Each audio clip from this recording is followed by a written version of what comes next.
Hello hello ಕೇಳ್ತಾ ಇದ್ದಾನಾ? ಇಲ್ಲ ನೀನ್ ತಪ್ಪಾಗಿ ಅನ್ಕೊಂಡಿದ್ಯಾ. ನಾನು ರಿಕ್ವೆಸ್ಟ್ ಇಟ್ಟೆ ಅಂದ್ರೆ ಇನ್ನೇನೋ ಅಂತ ಅಲ್ಲ.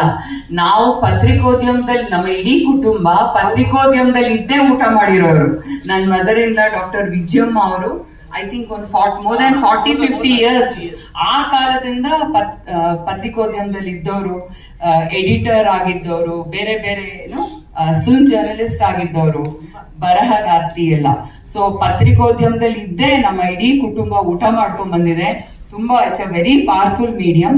ಬಟ್ ಇವತ್ತು ನಾವು ಈ ಕಡೆ ಕೂತಿದೀವಲ್ಲ, ನಮ್ಮ ಹುಡುಗ ಅಲ್ವಾ ಅರ್ಜುನ, ತುಂಬಾ ನಮ್ಮ ಪ್ರೀತಿಯ ಹುಡುಗ. ನಾವು ಸಣ್ಣದಾಗಿ ಕಿತ್ತಾಡಿದ್ರು ನಮ್ಗೆ ಅವನ ಇಂಟ್ರೆಸ್ಟ್ ಇರುತ್ತೆ ಅಲ್ವಾ. ಸೊ ಹಾಗಾಗಿ ನಾನು ರಿಕ್ವೆಸ್ಟ್ ಇಟ್ಟಾಗ ನಾನ್ ಮಾತಾಡೋದನ್ನ ನೀನ್ ತಪ್ಪಾಗಿ ತಿಳ್ಕೊಂಡಿದ್ಯಾ?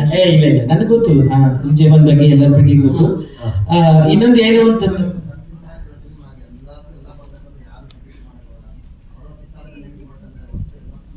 ಇಲ್ಲ ಅವ್ರೇನ್ ಕೇಳಿದ್ರು ಅಂದ್ರೆ ರಿಕ್ವೆಸ್ಟ್ ನಮ್ಮ ಸಿನಿಮಾ ಇವತ್ತಿನ ಕನ್ನಡ ಚಿತ್ರರಂಗದ ಪರಿಸ್ಥಿತಿ ಹಿಂಗಿದೆ, ನೀವ್ ಈಗೇನ್ ಸಪೋರ್ಟ್ ಮಾಡ್ತಿದ್ದೀರಾ ಇನ್ನೂ ಅಷ್ಟು ಪಾಸಿಟಿವ್ ಆಗಿ ಸಪೋರ್ಟ್ ಮಾಡಿ ಅಂತ ಹೇಳಿದ್ರೆ ಹೊರತು ಯಾವುದೇ ರೀತಿ ನೀವು ತಪ್ಪಾಗಿ ಯಾವುದೇ ರೀತಿ ಹೇಳಿಲ್ಲ. ನಾನೇನೋ ವಿಚಾರ ಏನಂತಂದ್ರೆ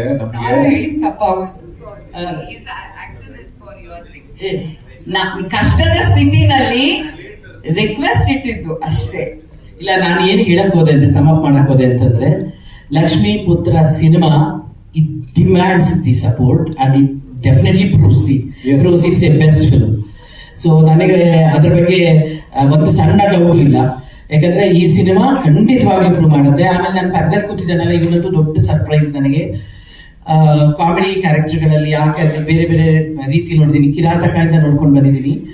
ಬಟ್ ಇವನು ಎಷ್ಟು ಚೆನ್ನಾಗಿ ಪಾತ್ರ ಮಾಡಿದ್ದಾನೆ ಅಂದ್ರೆ, ಇಷ್ಟು ದಿನ ನಟ ಚಿಕ್ಕಣ್ಣ ಆಗಿದ್ದ, ಈ ಸಿನಿಮಾಯಿಂದ ಕಲಾವಿದ ಚಿಕ್ಕಣ್ಣ ಹೊರಗಡೆ ಬರ್ತಾರೆ.